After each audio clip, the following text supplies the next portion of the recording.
ஈரான்ல போர் நடக்குது. அமெரிக்காவும் இஸ்ரேல் சேர்ந்து ஈரான் அடிக்கிறான், ஈரான் அமெரிக்கா அடிக்கிறான். எங்கேயோ நடக்குது போர். ஆனா ஓ வீட்டுல அடுப்பெரியல பாரு, சிலிண்டர் இல்லைங்கிறானா. ஆனா போர் எங்க நடக்குது? உனக்கு அதுக்கு சம்பந்தமே கிடையாது. அந்த போரில் இந்த நாட்டினுடைய பங்களிப்பு எதுவும் கிடையாது. அமெரிக்காவுக்கு ஆதரவில்லை, ஈரானுக்கும் ஆதரவில்லை. ஆனால் அந்த போரினால் ஓ வீட்டுல அடுப்பெரியலடா, ஓ வீட்டுல அடுப்பெரியல. அப்படித்தான் என் சொந்தங்களே, இவன் வாங்குகிற கடன் ஒரு நாள் உன் குடும்பத்தை முடக்கும். ஒரு நாள் திவால் ஆயிடுவான்.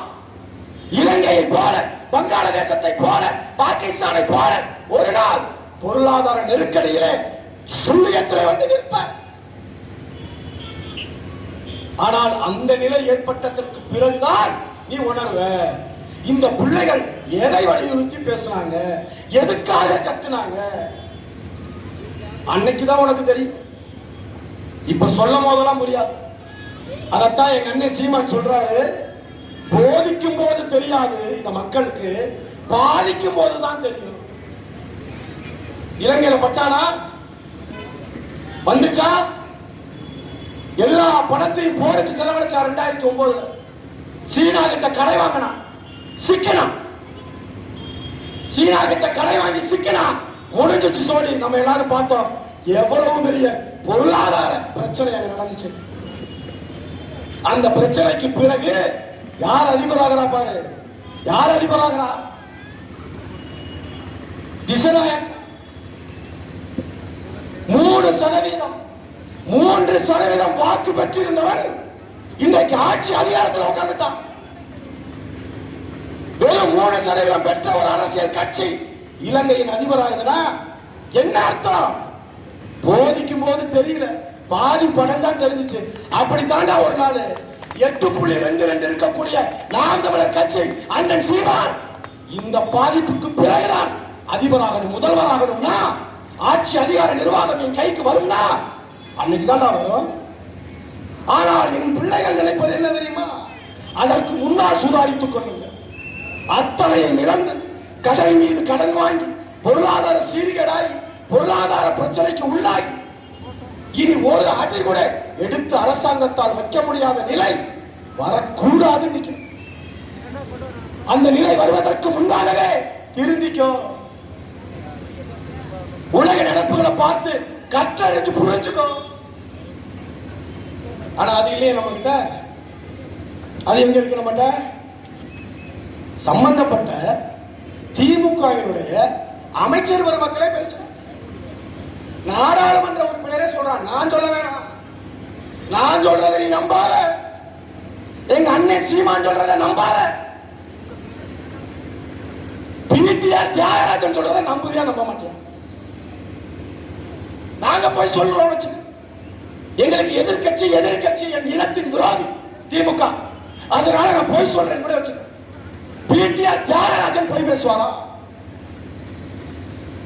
திமுகவுடைய நிதி அமைச்சராக இருந்த போது ஒரு ஆடியோ லீக் ஆகுது.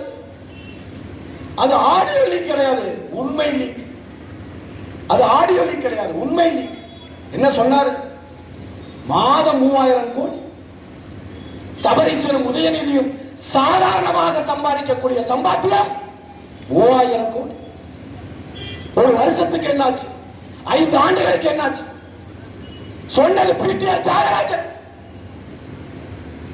அது உண்மை என்று திமுக நிரூபித்தது எப்படி தெரியுமா? நிதி அமைச்சராக இருந்தவரை கூப்பிட்டு ஒரு சாதாரண நிதி அமைச்சகத்துக்கு அமைச்சராக்குச்சு. அதுல இருந்தே தெரியுது பிடிஆர் தியாகராஜன் எவ்வளவு பெரிய உண்மையை சொல்லியிருக்காரு. இப்ப சமீபத்தில் அண்ணன் ராசா நாடாளுமன்ற உறுப்பினர் அண்ணன் ராசா அவர்களுடைய ஆடியோ லீக். ஆடியோ லீக்னா என்ன? உண்மை லீக். என்ன சொல்றாரு? ஈகார் சிறையில 2 மாசமா என்னைய யாருமே பார்க்க வரல.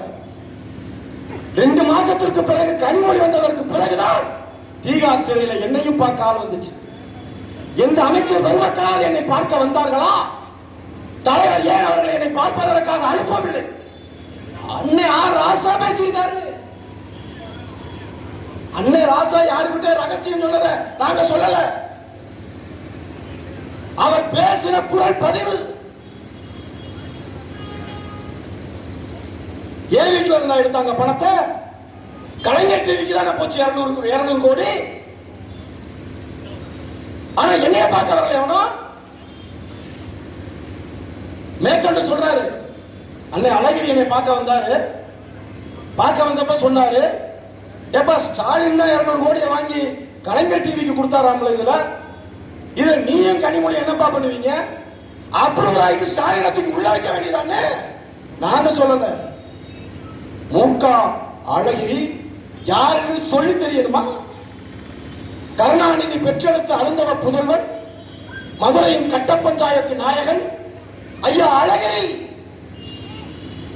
ஸ்டாலினுக்கு அண்ணன்.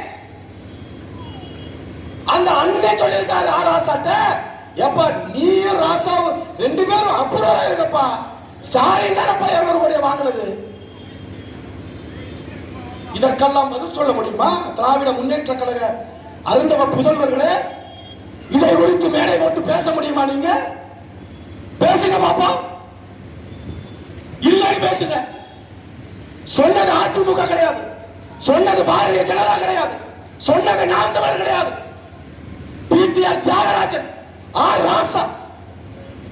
இதை விட வாங்க உங்களுக்கு விளக்கி சொல்லணும்.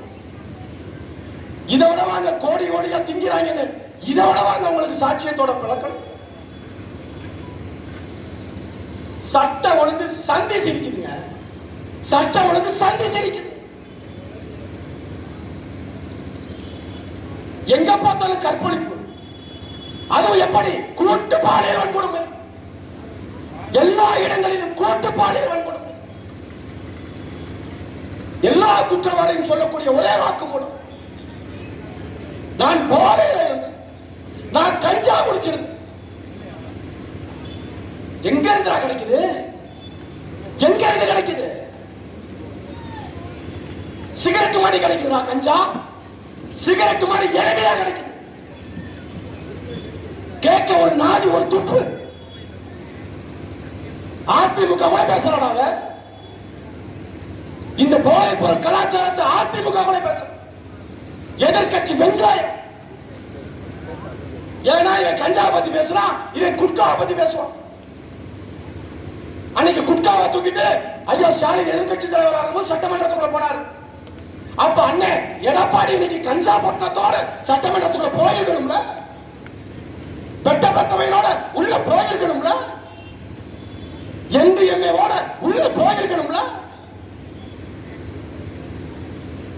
இல்லையே. அப்ப எதிர்கட்சி ஆளுங்கட்சி ரெண்டு ஒண்ணு. நாங்க பேசும்போது திமுகவே பேசுறோம் நினைக்காதீங்க. நாங்க பேசும்போது அதிமுகவே பேசுறோம் நினைக்காதீங்க. ரெண்டு எங்களுக்கு ஒண்ணுதான், ரெண்டு ஒண்ணுதான். அதனால ஐயோ இவன் திமுகவே பேசுறானே, ஐயோ இவன் அதிமுகவே பேசுறானே, சத்தியமா இல்ல. எங்களுக்கு ஸ்டாலின் எடப்பாடி ஒண்ணுதான், திமுக அதிமுக ஒண்ணுதான். அங்கிட்டு பொள்ளாச்சினா இங்கிட்டு அண்ணா பல்கலைக்கழகம், அவ்வளவுதான். அவரும் கனிம வளத்தை கொள்ள படிச்சாரு, இவரும் கனிம வளத்தை கொள்ள அடிப்பாரு. ரெண்டும் ஒண்ணுதான்.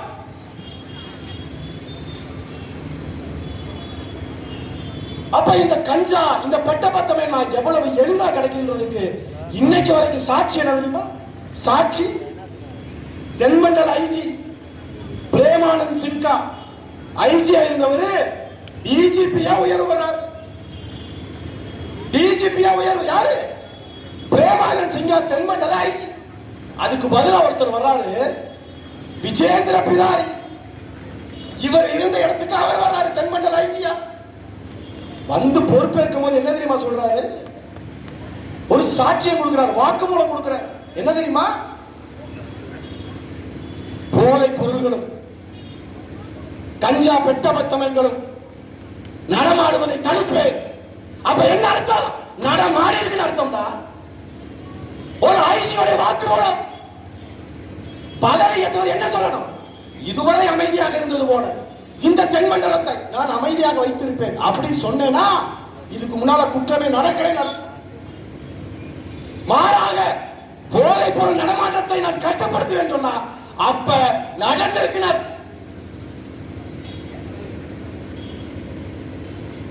பெண்களுக்கும் குழந்தைகளுக்கும் பாதுகாப்பு அளிப்பேன். அப்ப பாதுகாப்பு இல்லாம இருந்திருக்கு. ஒத்துக்கிறார் ஐசி, ஒத்துக்கிறார். பிரேமானந்தன் சின்கா அவர்கள் தென்மண்டல ஐசியாக இருந்தவாறு இதுவெல்லாம் நடந்தது என்று ஒத்துக்கிறார். இதை விட என்ன சாட்சி வேணும்? இதை விட என்ன ஒப்புதல் வாக்குமூலம் வேணும் உங்களுக்கு?